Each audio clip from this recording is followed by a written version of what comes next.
Hey there, Jake here from CVP. Canon has just released this, the R6V, and it's a pretty interesting addition to their lineup of cameras.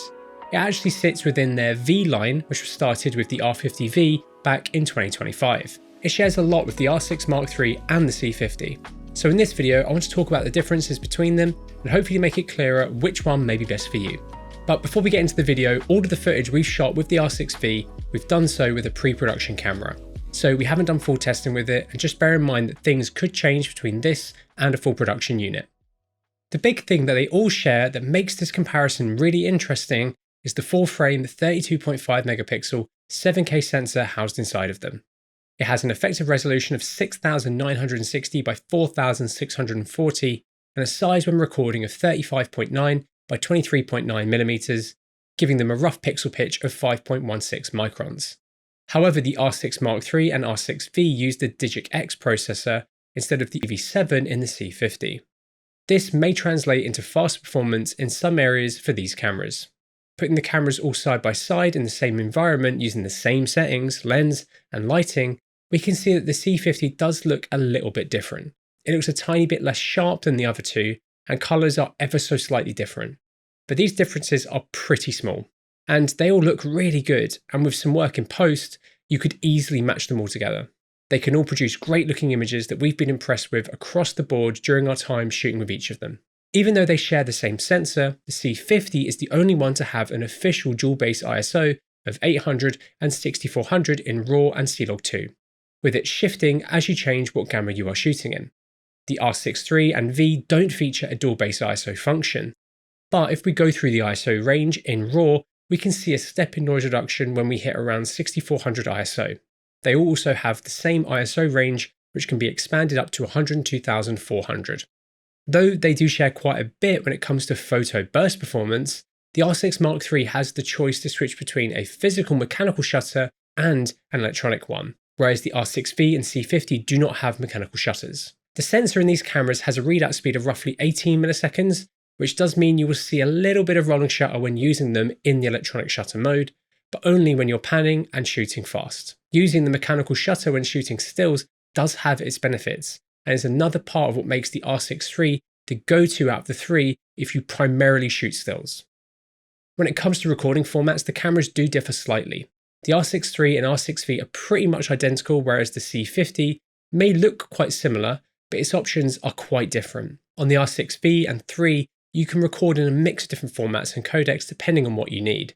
This includes a mix of RAW, XF-HEVCS, and XF-AVCS in both 16 and 17:9 options, in a mix of bit depths and chroma subsamplings. Compared to the C50, the RAW format on the R6 Mark III and R6V is a little bit different. It's not denoted the same across the cameras. The C50 uses Canon's Cinema RAW Lite format in a range of different compression amounts noted as LT, ST, and HQ, whereas the R6 cameras are just a RAW video format available in standard and light versions, which offer you two different levels of compression and data rates. I personally prefer the RAW profile inside of the C50, but all three of them don't really behave right in Premiere Pro at the moment, though they all work in Resolve absolutely fine. The C50 also has some recording modes that the R6 cameras don't have, which again isn't surprising given that it's the more cine video focused camera. This includes a 2.5K RAW format, MXF wrapped XF compressed options, better metadata support, and full XF AVC. Here's a chart comparing them completely.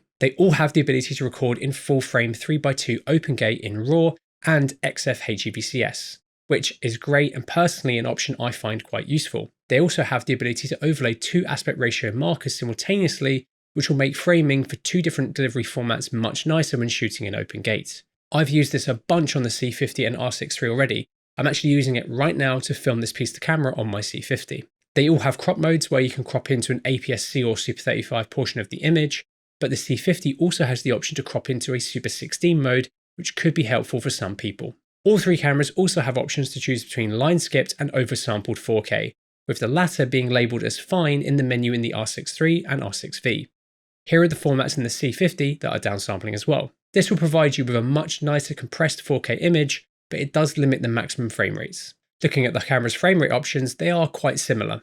In fact, the R6 III and V are actually identical, and the C50 is the same in most modes, but has some different options in its unique recording modes. You can go up to 30 frames per second in 7K OpenGate, 60 in 7K 16 or 17:9 RAW, 60 in 4K when downsampling, and 120 when not, and up to 180 in 2K. Where the C50 differs is that it offers a 2.5K RAW 150 frames per second option, and it has an SNF mode where you can record a WAV audio file separately to your video file, whereas the R6 III and R6 V in their SNF modes won't record audio. When it comes to the photo burst modes, they all share the same max of 40 frames per second using their electronic shutters, but the R6 III can also use its mechanical shutter to capture up to 12 frames per second. They all have video and photo pre-capture as well, which is great to see. They all use the same CIFexpress Type B and SD card slots, which I think is a nice combination for modern hybrid cameras. CIFexpress Type B is required for the higher data rate video and consistent photo bursts. Personally, I find them just better than SD cards, and really what I suggest grabbing for any of these cameras if you want the best performance, offload speed, reliability, and future-proofness. But you can of course shoot a good amount of formats and stills to fast SDs if you have some already, but if you're buying new media, I suggest Type B over SD. All three cameras feature very similar recording modes, including the ability to record low-resolution proxies while recording higher data rate footage to your main card, and sub-recording if you want something a bit more substantial than a 1080p proxy. However, the C50 has some unique recording modes, which are crop, audio, and chunk recording. Crop mode allows you to capture both a regular landscape frame and also a 9:16 portion of your image and record two separate files to your recording media.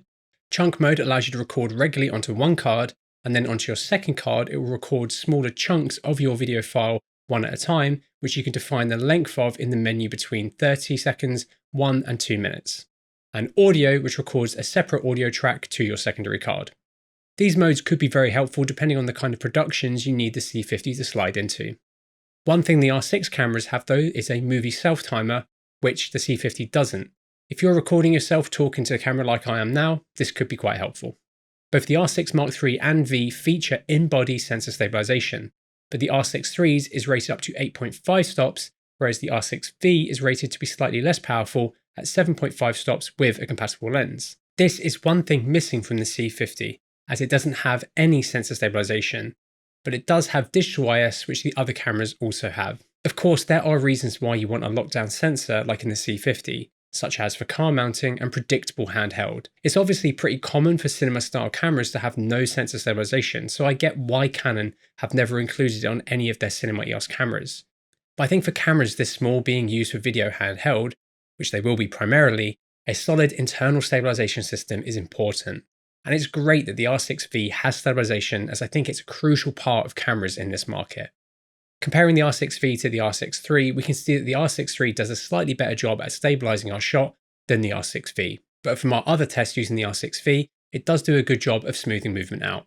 I think for most, the regular combo of lens and sensor stabilization will be a great thing to have when shooting handheld. It really does a good job of removing the micro jitters that the C50 can suffer from when using it in a really lightweight stripped back configuration without optical stabilization. But if you don't want to use sensor stabilization and want a lockdown sensor for predictable handheld movement and specific rigging situations, the C50 is the way to go. Each camera uses Canon's dual pixel CMOS AF2 focusing system, which has a range of updated tracking subjects and modes, including people, animals, and vehicles. The C50 in its stills mode has pretty much identical settings to the other two, but in the C50 video mode, there are subtle differences in how you control the system due to the difference in menu, which you can see here. However, performance-wise, they're incredibly similar in both modes. Putting them all side by side, I genuinely can't tell a difference between them. They're incredibly close to each other. They all have excellent performance in both stills and video, especially with Canon's latest RF lenses. All three cameras' colour profiles are all quite similar, which is good to see. They all have the ability to capture in C-Log2, C-Log3, and a range of 709 profiles across the different recording options. The way you change them is the same on the R6 III and V, but the C50 has a slightly different control system for its picture profiles.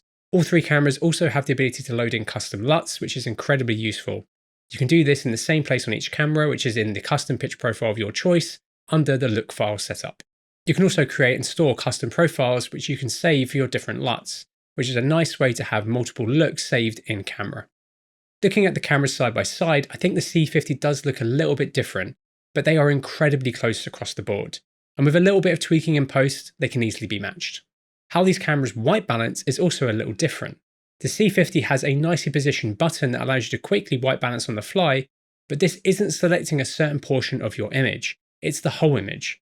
Whereas the system on the R6 III and V can take a bit longer to get to, but it uses this nice square in the center of the frame, which makes it great to use with smaller grey cards.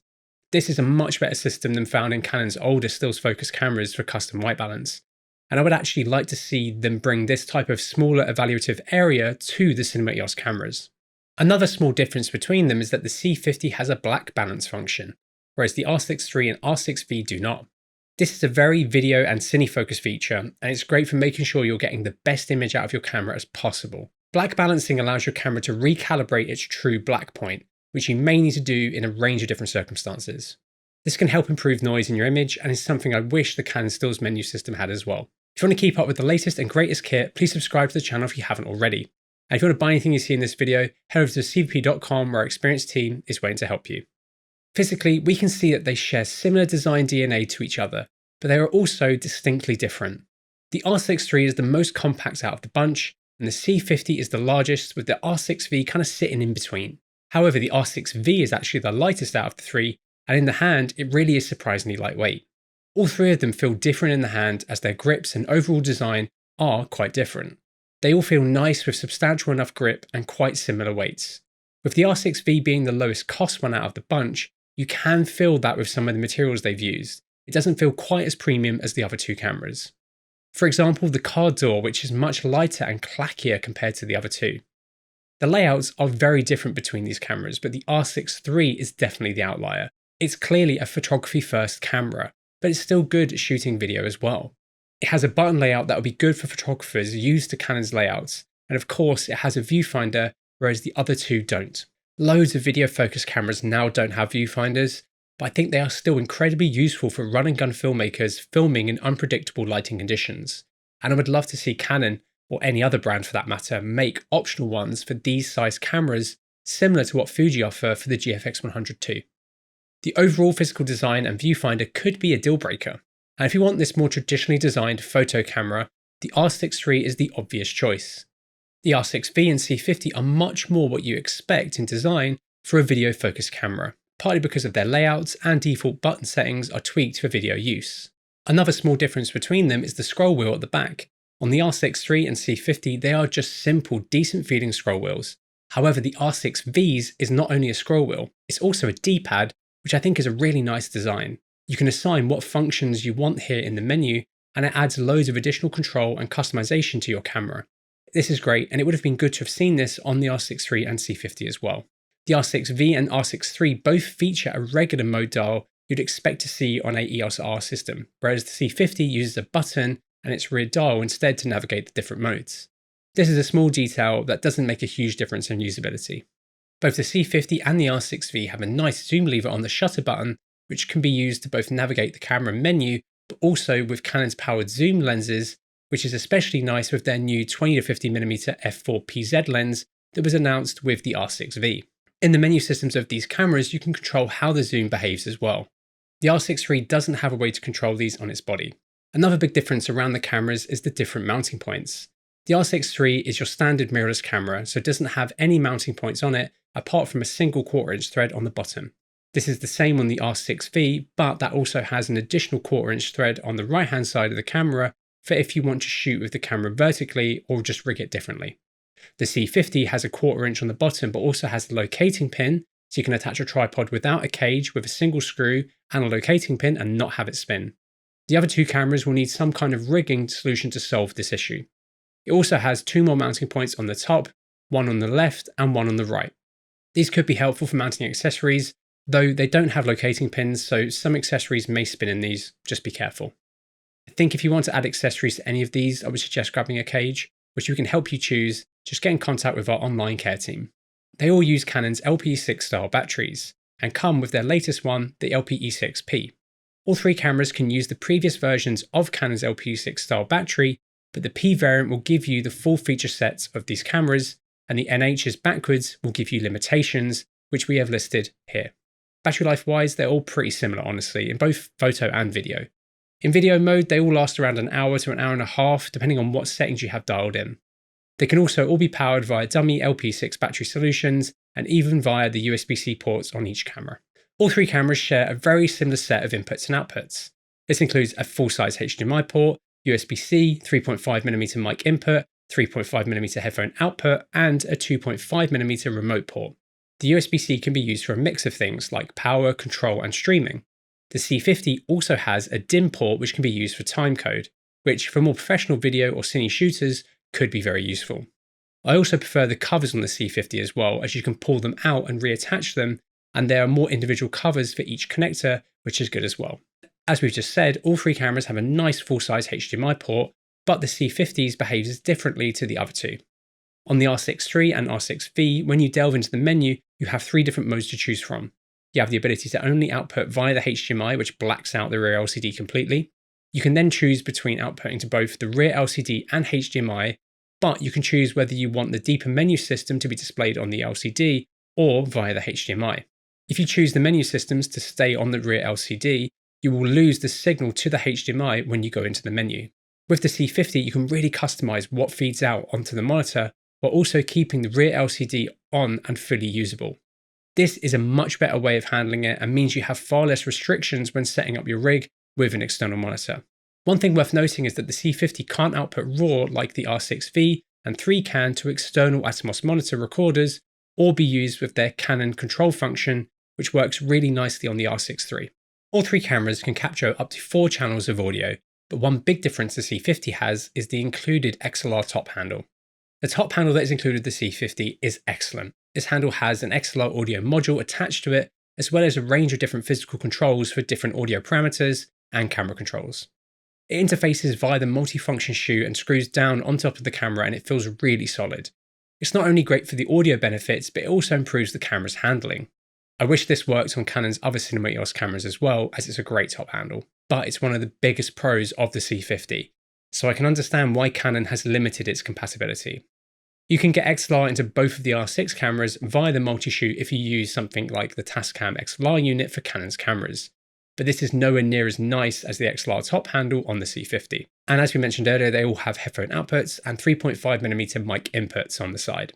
Both the R6V and C50 feature bespoke active cooling systems that both use a fan, whereas the R6 Mark III system is more limited because of the body design and priorities. This means that there are some recording limits with the R6 III due to the thermal limitations, whereas the R6V and C50 should have unlimited recording time across all of their modes.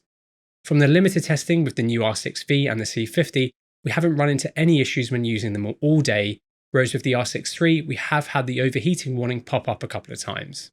You can control how the fans behave in both the C50 and R6V, and I think the R6V is a touch louder than the C50 because of its smaller form factor. So if you want rock solid reliability for recording video, I would suggest looking at the R6V and the C50. All three cameras have been designed to be used for hybrid shooting, which means they all have dedicated switches for going between the photo and video modes.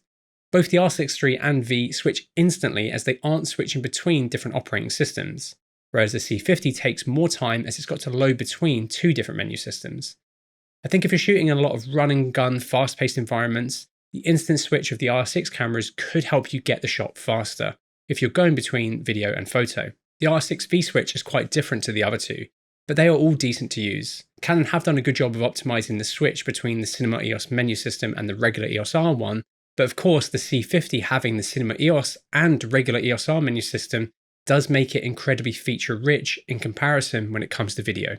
The R6 III and R6V are running pretty much the same menu system, which is similar to the one you'll find running on a bunch of Canon's EOS R cameras. So if you're used to using a Canon stills camera, you'll feel right at home on both of these. The C50 also has this regular EOS R menu system, but only in the camera stills mode.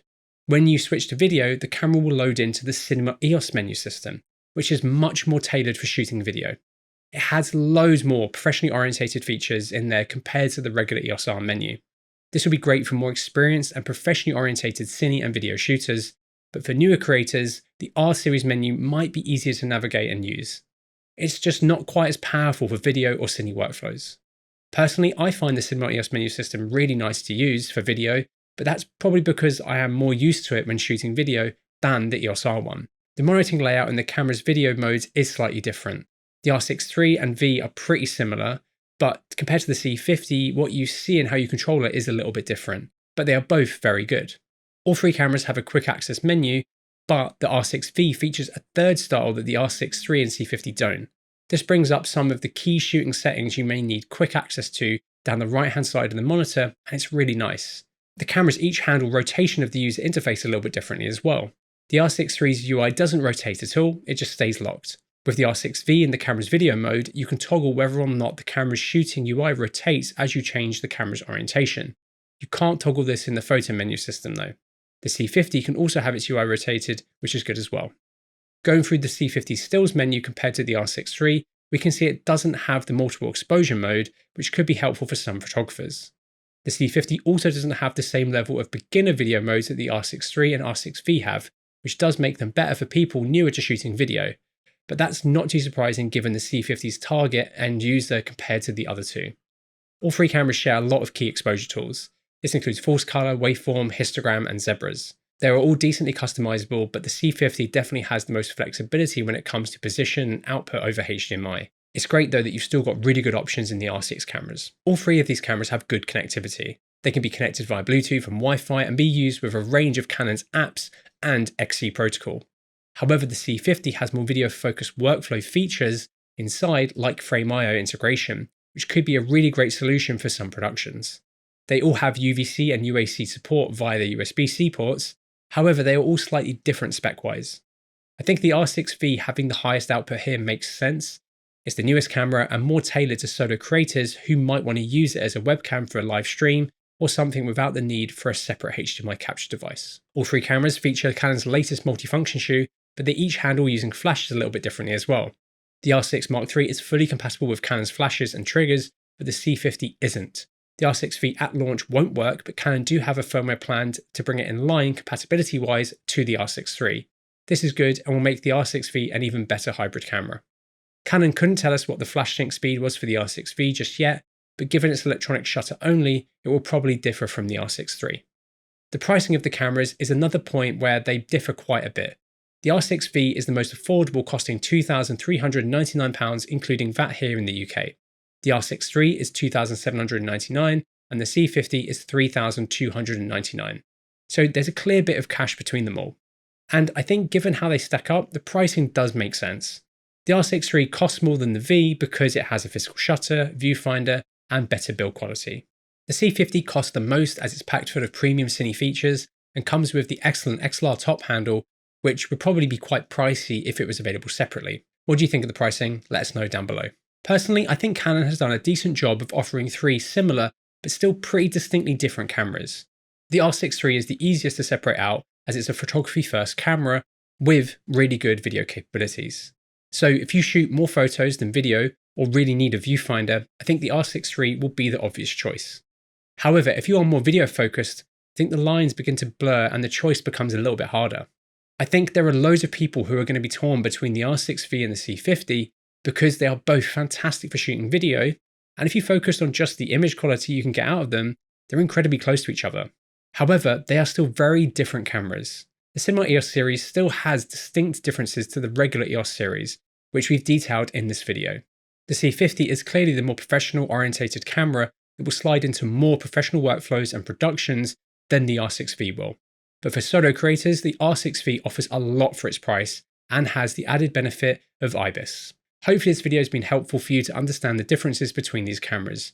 But if you want to learn more, we've reviewed each of them in depth, which I've made a playlist for linked in the description. However, if you want more advice, comment below or drop us an email via demo@cvp.com. All of these cameras are available to order now on our website, link to which is in the description.